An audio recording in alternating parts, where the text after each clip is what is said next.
Hello, and you are listening to The Book Was Better, the podcast where we talk about the book of the film. I'm Luke. I'm Lauren. And this week we're talking about The Grinch. Hey you, put down the popcorn and turn on the light. It's gonna be alright, my friend. In the end, take my hand. Trust me, the book was better. You're a mean one. Mr. Grinch. That is what they say. He is a mean, spiteful, Christmas-hating person, and you are the expert on all things Christmas, so who better to have on the show than you, Lauren? Yes, I'm the Grinchiest Grinch of all today. You are. Well, it's very early. Say what time it is for you. This is a Skype cast because you are in America. This is one of the eagle making out with the kangaroo episodes. Yes, it's 5:45 in the morning. Have you had a coffee or anything like that? I have a coffee and a water, and hopefully I'll be awake soon. But you're feeling particularly grinchy. Are you a Christmas fan in general? Yes and no. I don't like all of the crazy, commercials and the TV movie and all that junk. How do you feel about like reindeers and frosty snowmen? Because they're some of my favorites. I like them. And the little Rudolph, those puppet movies. Rudolph with your nose so bright. Yeah. You can have my wife tonight, as the song goes. Yes, I've heard that one. Yeah. Walking around in women's underwear. I'm glad we're doing The Grinch because, this is the novelization of the movie from, was it 2000? Yes, 2000. Jim Carrey swanning about all over the place. Under very heavy, painful, green, furry makeup. But, of course, The Grinch is... this isn't the only book that The Grinch appears in. He actually first appears in a far more famous and better book. So I wanted to ask you, where exactly does The Grinch first figure into the Bible? I think somewhere in Numbers. Yeah, I kind of skipped big parts of that book. I had a theory that maybe he was the innkeeper that cast poor pregnant Mary out of the inn. Because that seems like a particularly Grinchy thing to do. And I don't know if there's any descriptions about him being green and covered with fur, because that would be a giveaway. Right, it doesn't say, so I guess it's possible. But yeah, he's my favourite member of the Holy Trinity, and I'm very excited about hearing about his adventures. As he, I believe he steals Christmas. I've heard that, but I guess we're just going to have to see. Can you steal a concept? I guess I've stolen a few girls' youth. Well, if you read up on intellectual property law, I bet they would argue that you could steal a concept. Let's read up on intellectual property law. Yes, let's do that right now. So, who wrote this book, Luke? Okay, I'm glad you asked, Lauren. Louise Geico, author of... She's done other novelizations. The Shark Tale, Over the Hedge. Do you remember that one? I've never seen those, but I've heard of them. Over the Hedge is like Bruce Willis as a raccoon. Okay, sure. And she also has written some non-fiction works like Ripley's Apes and Monkeys. Can you believe that? That's what I want for Christmas. I bet that they go ape poop just for you. I bet they go crazy ape poop all over the place with their little roller skates and their bubblegum cigars. Yeah. So, this is it. So, obviously, we're in good hands as far as the author goes. I was kind of looking forward to reading one by the Vinge, but... I'm always looking forward to the Vinge. Doesn't always happen. Next time. Unfortunately. Yeah.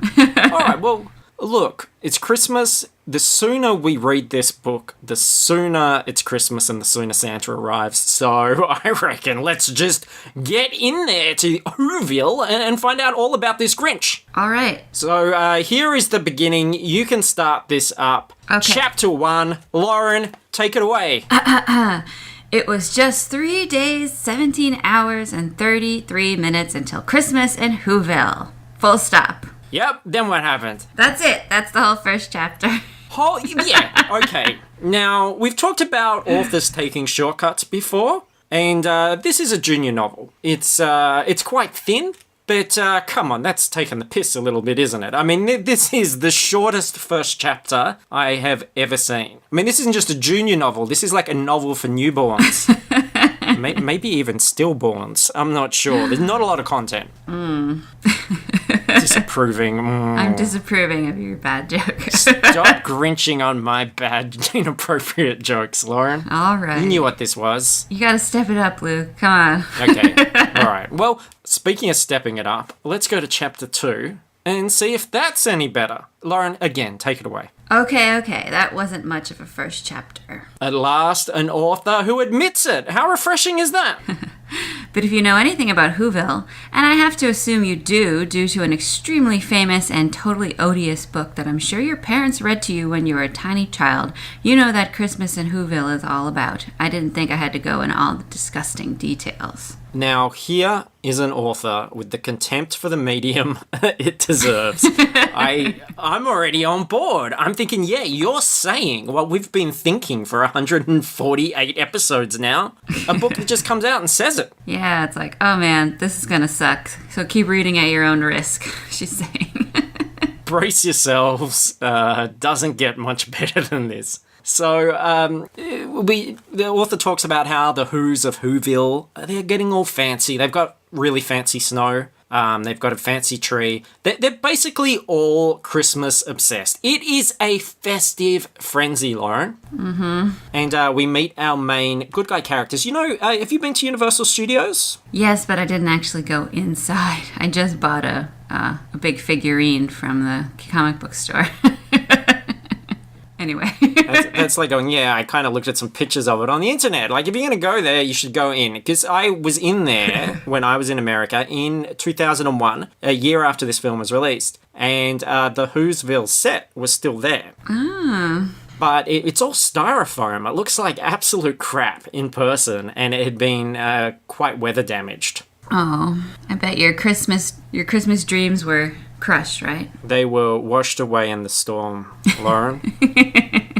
Absolutely heartbreaking. But yes, we meet the good guy characters. They are 6-year-old Cindy Lou Who, her father, whose name is Lou Who, her no older brothers, Stu and Drew Lou Who. Oh, and their outfits were just horrible. They look like super 90s candy kids with horrific dog faces. This was the most disturbing movie I've seen, I think. And I've seen Henry, Portrait of a Serial Killer, twice. I like the little turned up noses. I think that's kind of cute. Oh, God. I've got one myself. That explains a lot. And their surnames are Who. Mm-hmm. This family. And you think, oh, okay, so maybe they own Whoville. But they don't own it. In fact, everybody around them is also a Who. So is everybody in the town related? Are they all inbred? Like, does that explain their messed up faces? It might, but I think it's like if we said, hi, I'm Lauren Human, and you're Luke Human.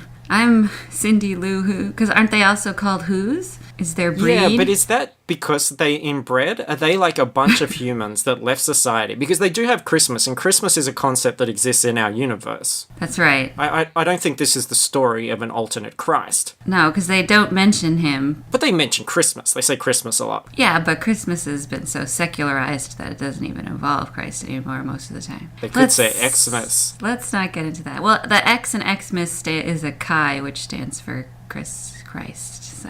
You're still saying Christmas. I thought it was because Wolverine came around to your house. No, they used to use that in ancient times. X is Chi, Christ. Then why have I been leaving out cigars? Because your creepy neighbor likes them, right? That's true. Sure does. Christmas treat. So, yeah, I think they are a colony of humans that were cast out for sins that they committed, and they've been isolated out in the snow, and they are inbreeding, and they have slowly mutated into dog people. That's as good a theory as any I've heard, so... Let's go with it.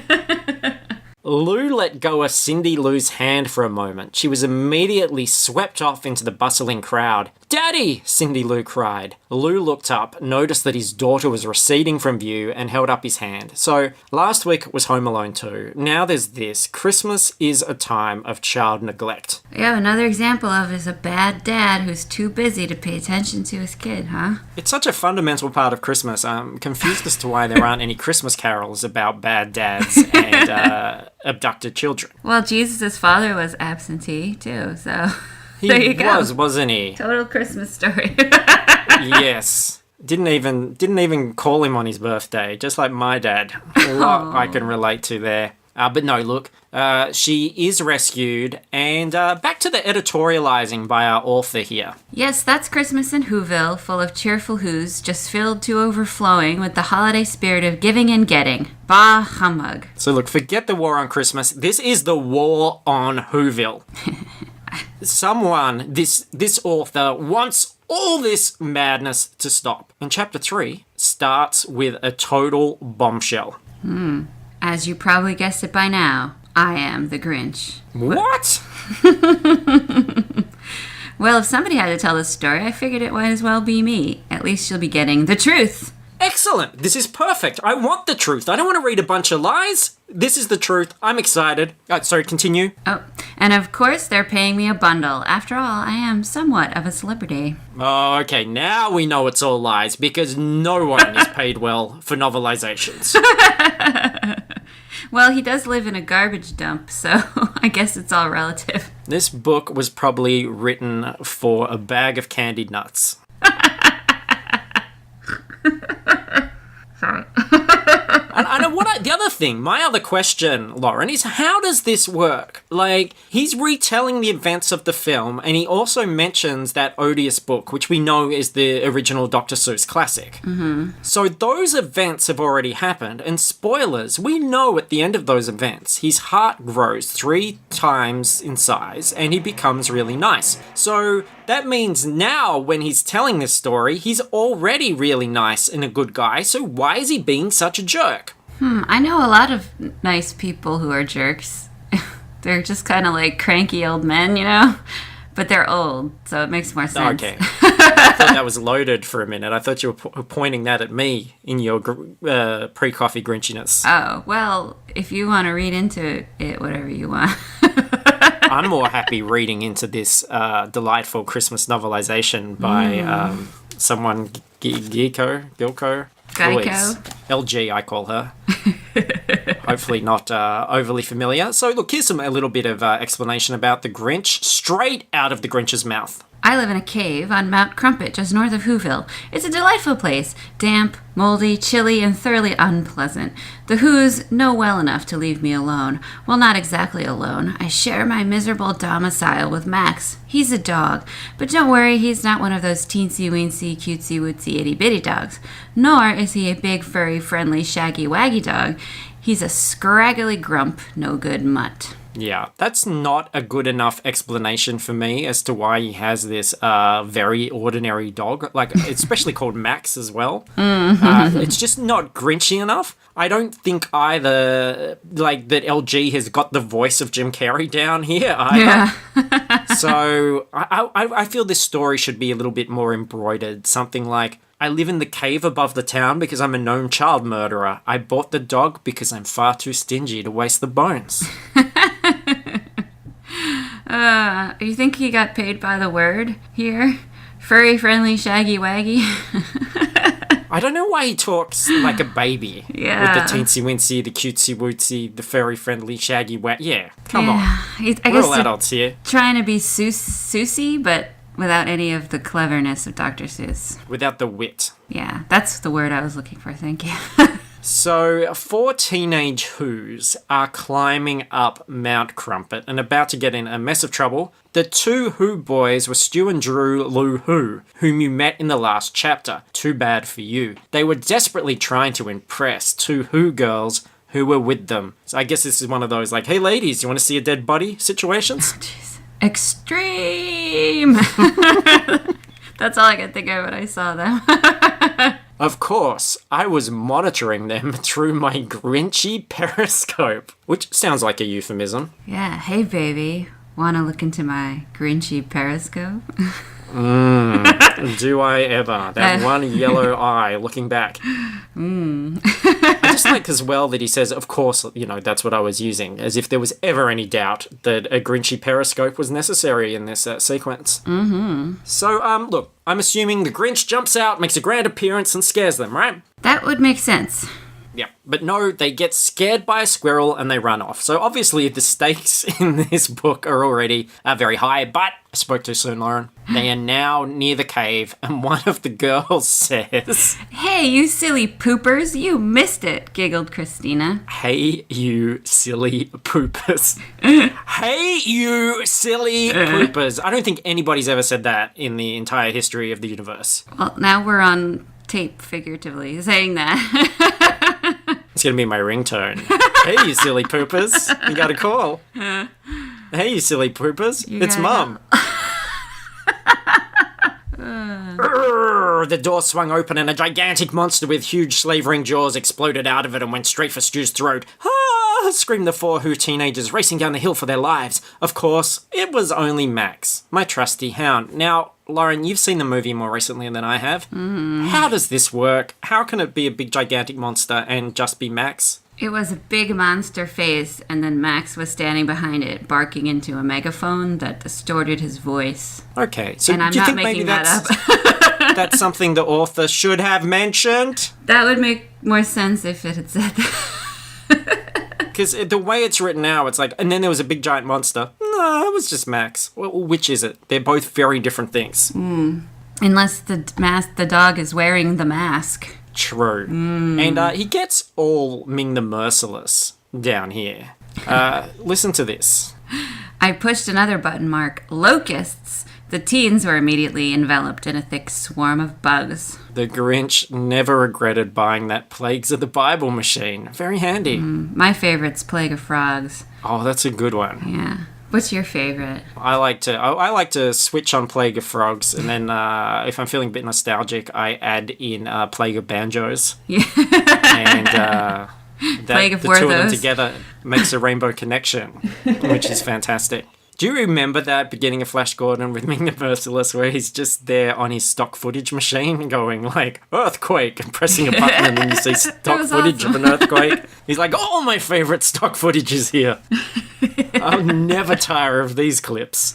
Oh, yeah. I love And that. then YouTube arrived and the machine gathered dust. Sign of the times. Here's another sentence nobody's ever said in the history of the universe. Serves him right, those Yuletide-loving, sickly sweet, nog-sucking cheermongers. Yep, but thanks to that locust stunt, I don't think anybody is getting their nog sucked today. Plans have changed. All right, Whoville, if you're hungry for humbug, I'm the special of the day, and I deliver. And you know, Lauren, that we're reading a lasting work of literature here by the 4 exclamation marks. Reminds me... Reminds you of Jane Austen? No, that Seinfeld episode where Elaine told the guy to put more exclamation marks in. It's a fair way to make a point. It was funny. If there's not less than 3, I'm gonna skim it.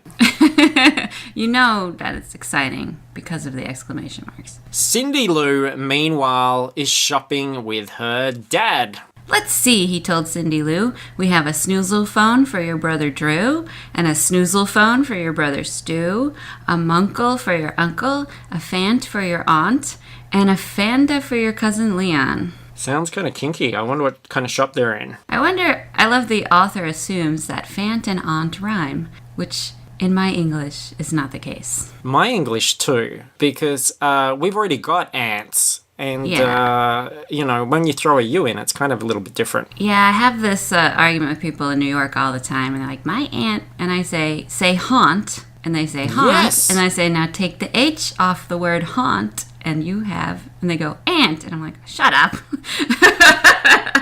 I've got another word one for you coming up, so put a pin in that, and that's some foreshadowing for all our word-savvy listeners. Our cunning linguists out there. There you go. That was way better. Yeah. The scared teens return, and Cindy asks about the Grinch. She wants to know what the deal is. The mayor, who is played by Jeffrey Tambor, arrives to conveniently explain. Did somebody say Grinch? A loud voice was suddenly heard to say, and the crowd parted to reveal two solemn-looking Whos, Mayor August Mayhew and Who Briss, his chief advisor and bootlicker. Could be worse. Did you? His name is Who Briss. Yeah, I think I would say hubris, yeah.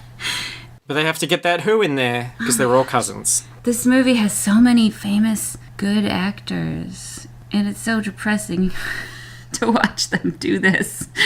Who is hubris in it? It's, Clint Howard. Yeah, the bad guy in RoboCop. Ron Howard's brother. Ron How Howard, the mighty have director. fallen. They weren't all happy days.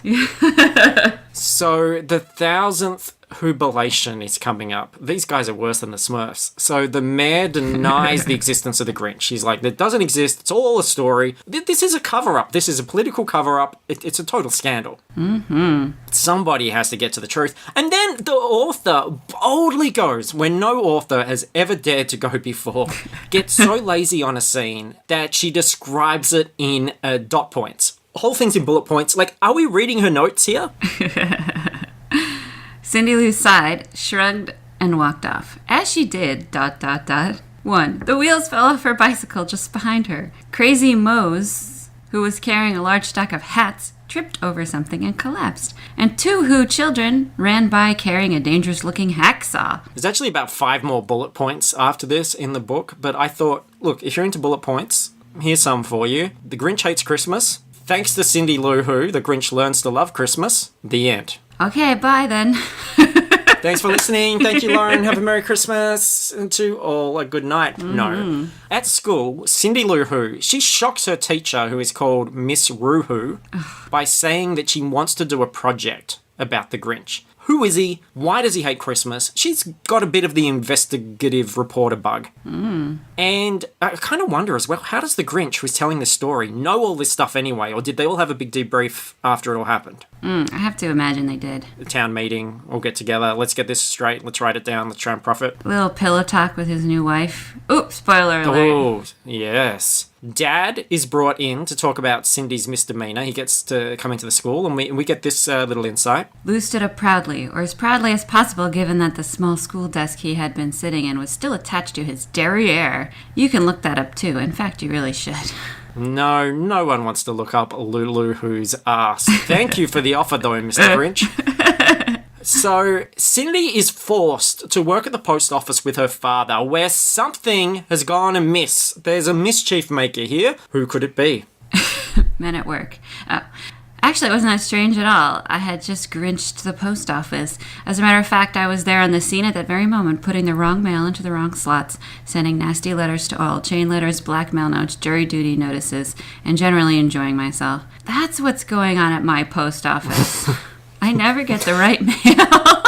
Yeah, and not to mention he was sending sexually explicit photographs, letters filled with racial abuse, and kids, Christmas Day, going, Daddy, who would send me a picture of a furry green banana? It was very, very confusing.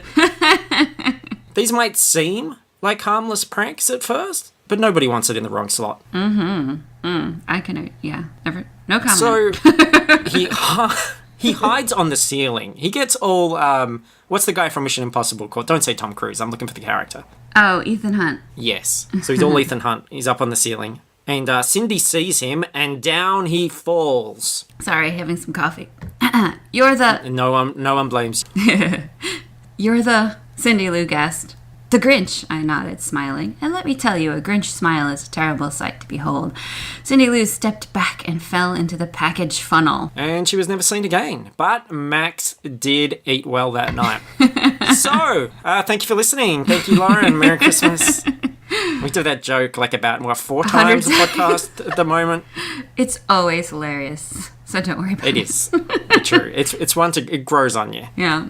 No, Cindy survives a little trip down the tunnel. She actually goes home where her mother, Betty Lou Who, is putting up lights, hoping to win the Christmas lights competition against her rival. Betty turned. Standing on the porch of her delightfully decorated little house just across the street stood prim, perfect little Martha May Whovier. Oh, I like that. I like how you say that. That seems very nice. And I'm not ashamed to admit, I'm kind of hot for Martha May Whovier, even with the Who makeup. In fact, I think maybe even especially with the Who makeup. Christine Baranski. Where do I know her from? What's she been in? Obviously, she was 15 years younger then. Lots of stuff, but she was like the boozy best friend on a sitcom in the 90s. Sybil, I think. Ah, yeah. Yeah. Okay. That's what I remember her from. For me, the makeup started to work here. I think her makeup started to get less as the movie went on. Or I just got used to looking at the horrific faces. It started to grow on you. It's Stockholm Syndrome. Gross. And I'm not the only one who's got it for Martha May Whovier. The mayor is pretty hot for Martha May as well. Oh, yeah, because they're well matched. Yes. Yeah, definitely in the same league. Meanwhile, the Grinch, he makes prank calls. The phone rang. Lou grabbed for it. Hello, he said. What did you say? Is my Sub-Zero chillabrator running? I suppose so. I laughed. Then you better go catch it, I told him. One of the oldest crank calls in the phone book, but it still gets him every time. Yeah, and then he phones the mayor and asks for Mike, last name Hunt. Crazy where all this goes. Mr. Freely, I.P. Freely. Yes. From the Bart, you got the Bart Simpson handbook. I mean, look, Simpsons had been going for about 7, 8 years by this stage. They were all there. And it's pre-internet as well. So Cindy Lou goes to the only reliable source she has for information, which is old people. Two coffin dodgers called Clarinella and Rose tell her the true origin of the Grinch. He came the way all Who babies come. On calm nights, they drift down from the sky on little pumbracellas. Pumbracellas. So I don't know even how that works. And he landed outside in the snow and they left him there overnight. I'm like, this is horrible. The poor Grinch. No wonder he's a Grinch. Do the women lay pumbracellas and then the men fertilize them and then they like drift down out of the... I just don't know how it works. It's like the stork. And they don't seem to know why he's green and hairy. In fact, I don't think they even mention it in the book. They just acknowledge that he was different. So Cindy's not impressed at this doddering biddy info. So she goes off to Martha May to see what Martha May knows about this whole situation. The Grinch, Martha May said casually. I may have gone to school with him, although I can hardly remember. I didn't have time to socialize. I was far too busy with my studies. I could listen to that voice all day. Wait, I must interrupt myself. How cruel. How can she not remember? The way she looked at me, the way she licked her lollipop and batted her eyes.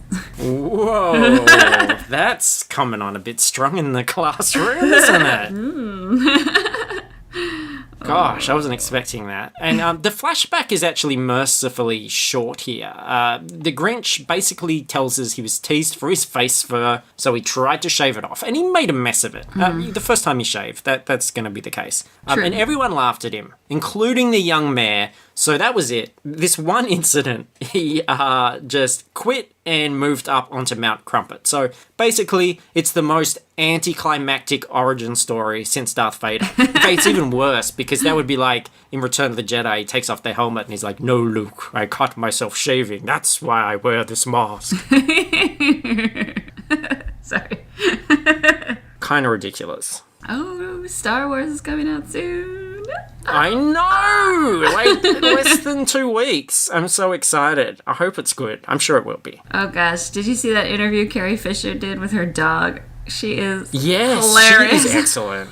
She is so sharp and funny. Like, I've seen a one-woman show, and she's just amazing. I mean, obviously that's scripted. Yeah, because they know they can't talk about the movie, so I gotta do something instead of just sit here, you know, like... She interacted with the audience, and she responded to, like, people calling out in the audience and stuff during a show, and she's just so sharp and funny. She's hilarious. Like, and I also like the fact that, this is such a sidetrack, but I like the fact that she was talking about like really openly about having body dysmorphia and stuff, because I think there are people that are really quick to go, oh, she's old now, she's not the same shape, she's not, and she said in her show, like, I didn't realize when I put on that bikini that I was signing a contract to say I was going to look like that for the rest of my life, because I'm not. Right.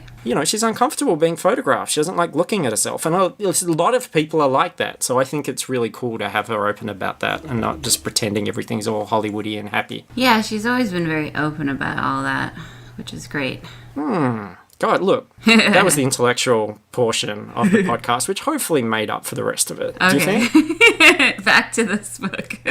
we give everybody a little bit of something. Yeah. Look, the day of the jubilation arrives, not a moment too soon, and... Nutcrackers! A cute little Who boy just gave the entire contents of his piggy bank to the Whovation army. Ugh. And oh no, I can't look. He's giving them his pacifier too. So many questions. Like, the Whovation what army. age?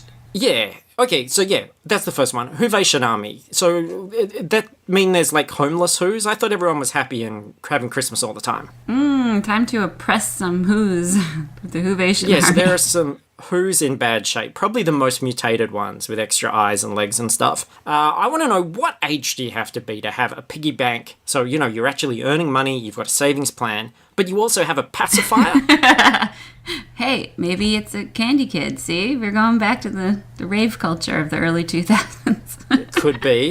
That's what I don't know. That's where more information was required. And why does a homeless Who need a pacifier? Are they there, like, reminiscing about nipples? I just don't get... I think as well, with the whole Pumbrella birth and everything, I don't know if nipples even factor into this. I don't even know if Whos have nipples, or maybe, due to the mutations, you take off their shirts and they are covered with nipples. I've got no idea. Yeah, they do kind of look like dogs. This would have been a really good opportunity to take us into the minds and under the shirts of the Whos. Well, the Grinch is naked the whole movie until he has a costume montage. That's true. And it's just totally naturalized, like a Donald Duck. Yeah, he's just walking around all furry. Not cool. No pants. Anyway, as he fantasizes about spanking this cute little boy, we get distracted with the photo section, thank goodness. And they're bright, colourful photos. And, God, that child Grinch is absolutely terrifying, isn't he? Oh, God, Nightmare City. All I can say is grotesque is the best way to describe it. And I hate you, Luke, for making me watch this movie.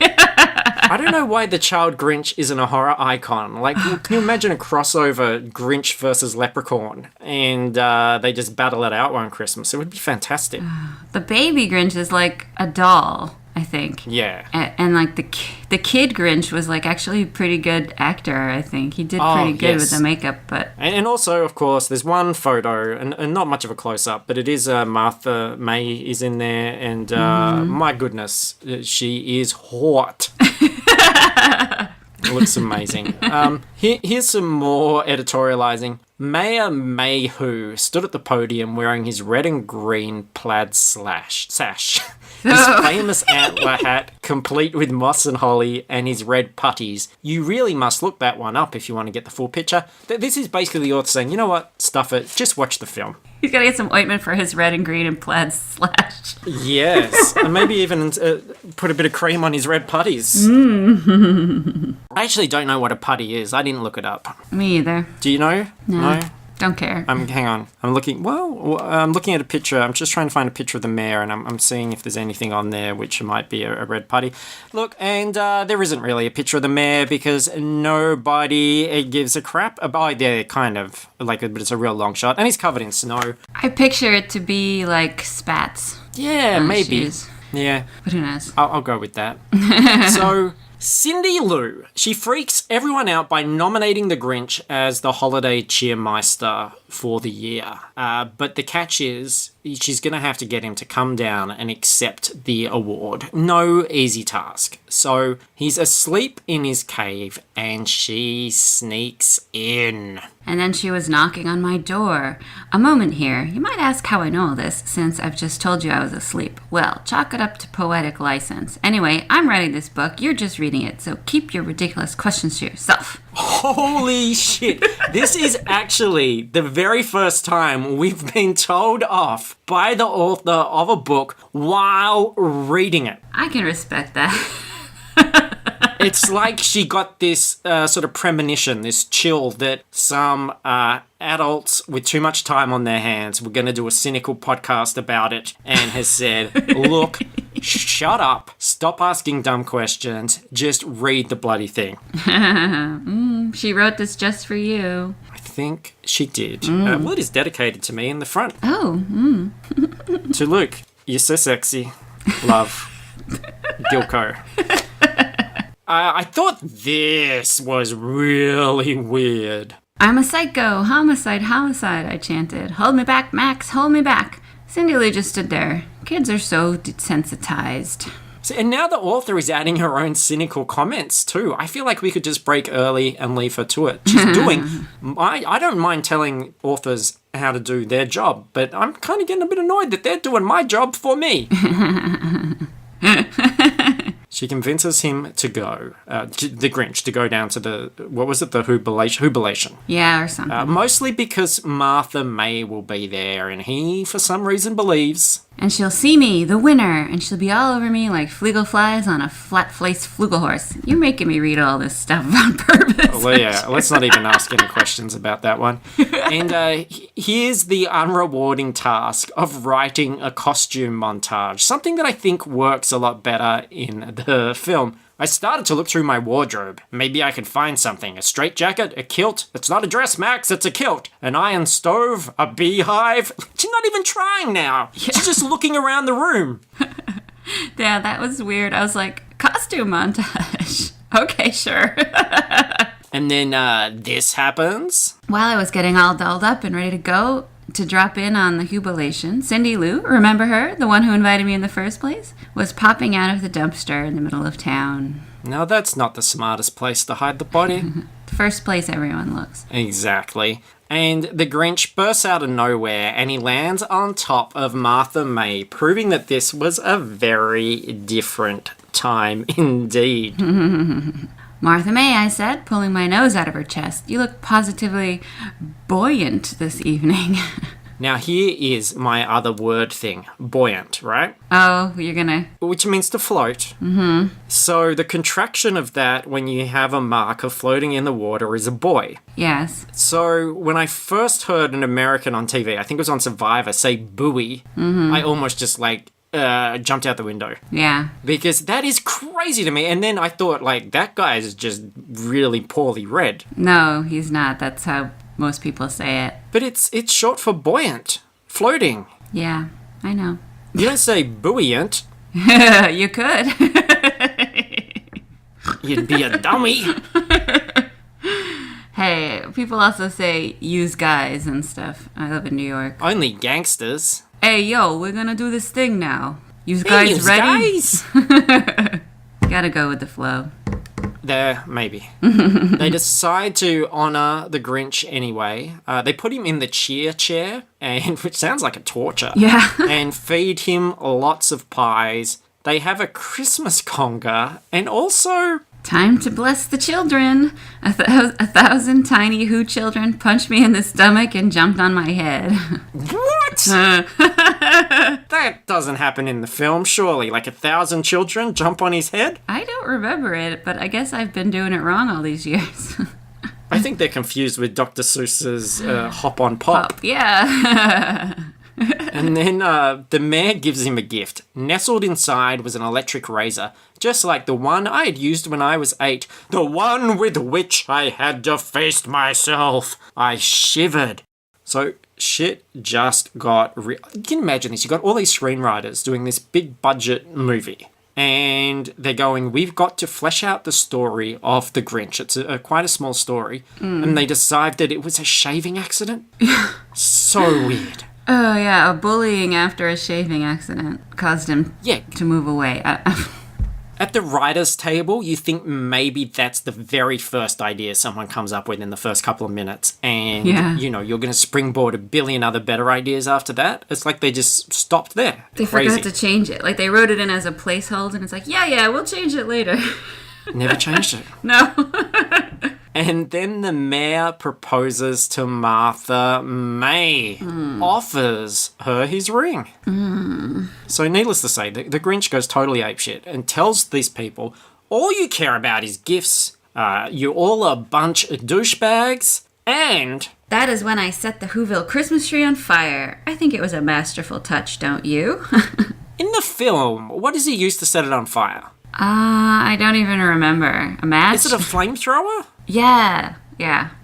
Again, why not mention that in the book? That would be exciting, right? Yeah, I think, since the script was a Jim Carrey thing, it probably had a lot of blank areas for Jim Carrey to do his Jim Carrey thing, so maybe it didn't say. I'm not saying Jim Carrey's not a talented improviser, but if he can improvise a flamethrower out of nowhere without that being pre-planned, I'm pretty impressed. True. It might not have been in the original script, though. He might just have one in his pants all the time. I don't know. Yeah, I wouldn't put it past him. Why am I defending the author of this horrible book? Why are you defending Jim Carrey? I am not. I don't. Why are you supporting the flamethrower industry? I only like Spaceballs, the flamethrower. Yes, that's true. That's my favourite flamethrower. So, look, we're not far off that now. I was in the, going back to Star Wars. Oh, jeez. Star Wars is synonymous with Christmas this year. At a Kmart the other day, every section you went into, there was a Star Wars section. Mm-hmm. You'll be able to buy like a Darth rake. Mm-hmm. I got a lunch bag shaped like R2-D2 that when you press a button, it goes, do-do-do-do-do-do. Yeah, we'll take that one back. It sounds defective. No, it's awesome. Do-do-do-do-do-do-do-do. Whatever he says or beeps. Maybe it's got a fax machine in it. Yeah. Oh, I won't do the fax machine noise. Okay, anyway, we should probably get back to the story. Oh, all right. Sorry. So the Grinch goes back up to the cave. He builds a sleigh out of junk and crap and sticks antlers to his dog's head. By the time I sewed myself into the costume, tied antlers on Max, hitched him up to my ho-ho-ho-mobile, you couldn't tell me from the real thing. Sounds more like Snoop Dogg. If you're about 5 miles away, that is. But it didn't matter because nobody would be awake to see me anyway. So why even bother with all that gubbins? And this sleigh can fly somehow, and he busts into the first house, and then I turned on the special hose attachment on my vacuum cleaner and sucked up all the presents into my sleigh. The Grinch is stealing Christmas. Finally, it's happening. I'm appalled. It took an hour. Did take a while. To get to the actual story. His sack is getting bigger and bigger from the pure excitement of what he's accomplishing here. Ooh, tee-hee. But at Cindy's house, she catches him in the act and... Santa? She wanted to know. What's Christmas really about? Vengeance, I said. Oh, and presents, of course, obviously. And she believes that he is Santa because she is dumb and clearly blind as well. So she says, look, why don't you take something to the Grinch? He's all right. He didn't mean any harm. And then she goes back to bed. But the whole thing is resolved in a couple of pages. The Grinch is all happy, back on Mount Crumpet, because he's stolen everything. He's stolen Christmas. It's all in a sack. But then the Who's wake up. And they decide, you know what? We don't need presents anyway. It's all a bunch of crap. And being together with each other... That's far more important. I could hear caroling and sounds of good cheer. Could it be that, despite my efforts, Christmas has come to Whoville after all? Never would in a million years I've seen that coming. Yeah. And look, if the listeners don't take anything else from this episode, take that. It's not just about presents. It's about togetherness. It's about being with people that you care about, people that you love. Yes. I still want some presents, though. I'm going to buy myself some presents. I already got one present. And this is really anti-climactic as well. Oh no, Max, help me, I moaned. I think I'm feeling... I could actually feel my heart grow 3 times as big in my chest. It was terrifying, but sort of exhilarating. What's happening to me, I cried. I'm all toasty inside. Oh, Max, I love you. He could smell burnt toast. I think he's on his way out. Yeah. And he toppled over dead. Thank you, everyone, for listening. Thank you, Lauren, and Merry Christmas. And it gets better each time. Yeah, I love that joke. Well, it's actually kind of a little bit of a roller coaster because, sometimes it's not as funny, but then it comes back again and it's funny again. Yeah. Just like Christmas keeps on giving. And miraculously, everything's forgiven. Someone's heart grows. That's all you need. Everyone's happy. Even Martha May gives the mayor back his ring and takes the Grinch's arm. She's like, I'll take a bit of fairy green action. I spent the next few hours putting Christmas back together again in Whoville. I gave back all the presents, even the ones the Who children had been dreaming of. I put up and decorated all their trees. I replaced the food except for what I had eaten. Well, you wouldn't want me to be that disgusting, would you? Oh, no, I can't believe we were spared a festive vomiting and shitting montage. Jim Carrey waddling up onto someone's Christmas dinner table and letting loose on an empty plate. Oh. Like Troll 2. Yeah, yes! What is the quote that the dad says? You don't piss on hospitality. Yes, perfect. That's, put that on a t-shirt. And here is the ending, because we've made it. This is the real ending. This isn't a dream or imaginary story. This isn't a fake out like those other ones. This is the real deal. Well, Martha May said, we're going to have to redecorate if we're doing all that entertaining, Starting tomorrow, we've got to get ready for Easter. I want to read this one. Okay. I blinked. Easter? I despise Easter, I shouted. I mean, Christmas is one thing, but Easter is the worst. Children all hopped up on mass quantities of chocolate, women wearing bonnets, and those confounded bunnies. I had a bunny once. All he did was eat and poop and chew electrical wires, and then I tried to pet him. He bit me. 12 rabies shots in the gut. Put that in your frilly bonnet. And then there's the egg painting. Look, Daddy, I put sparkles on this one. It's for you. Thank you, my dear. That's the most beautiful dead chicken embryo I have ever seen. No, Easter is unacceptable. It's preposterous. It's rhinoceros. It's double gabble dustosterous. Out! Everybody out! I mean, a Grinch has to draw the line somewhere, lols. Why like Jesus Grinch? Don't even start that one. All these celebrations, not cool. So is there a sequel to this? How the Grinch stole Easter? Do you reckon they were, seriously gunning for one? Maybe. Well, I guess Gilco or whatever wanted a few more bucks. Yeah. A few more bags of candy nuts. If that was going to be a bad sequel, what holiday would they do for the third one? Arbor Day. The Grinch Who Stole Arbor Day. Oh, that's the Lorax, isn't it? Yeah, pretty much. Hey, get down, brat. Sorry, cat trouble. That's that was your husband. Is that how the film ends? He doesn't rant about Easter at the end of the film, does he? No, they have a big, he invites the whole town over for a Christmas dinner and they zoom out. Yeah. And the whole thing takes place inside a snowflake. It was all a dream. No, unfortunately, but they live inside a snowflake, apparently. It zooms out to Jim Carrey in a coma. Yeah. I wish. Yeah. That's a pretty long Easter monologue at the end there.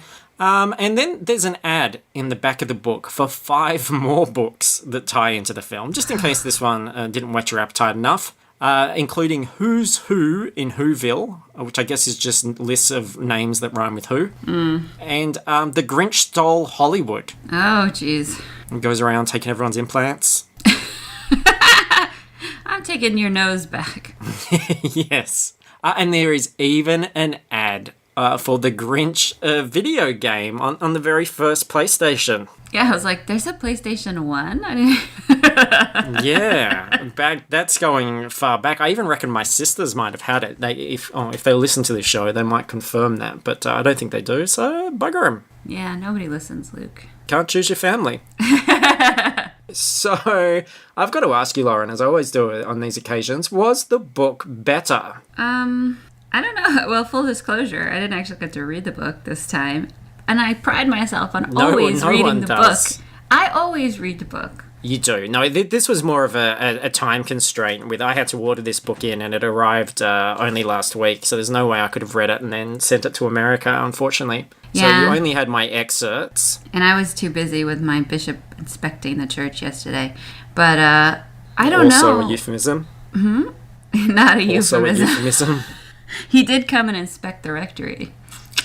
I don't know, man. I'm going to just go for the original book Just go for the Dr. Seuss one. The movie Oh, is... God. Do you know what that's going to do to Tim the Stats Man? That's not an option. Oh, okay. So I'll say the book is better because you don't have to look at the horrific dog-faced people. Except for, what's-her-face, Martha May. Right. Yeah, look, I'm also going to go with the book because I love the moxie of this author. I think more books should be written in first person, especially from shitty characters. I wish he'd taken it even further and that he was just incredibly horrible all the way through. But the fact that she preempted our cynical comments and gave us a good telling off, fantastic as far as I'm concerned. I loved that. That was very ballsy of her. I loved it.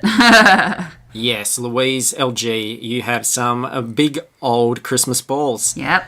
So, some Amazon reviews. Now, this was interesting. This book is not on the American store for some reason. If you search for Louise Geico and this book, all you're going to get is the storybook version, which is different. It's told from the perspective of those two old biddies, and it's full of photos and stuff. It's more like a scrapbook. So I almost feel like this book has been obliterated out of existence because Amazon has everything. So it's almost like they do not want this book out there.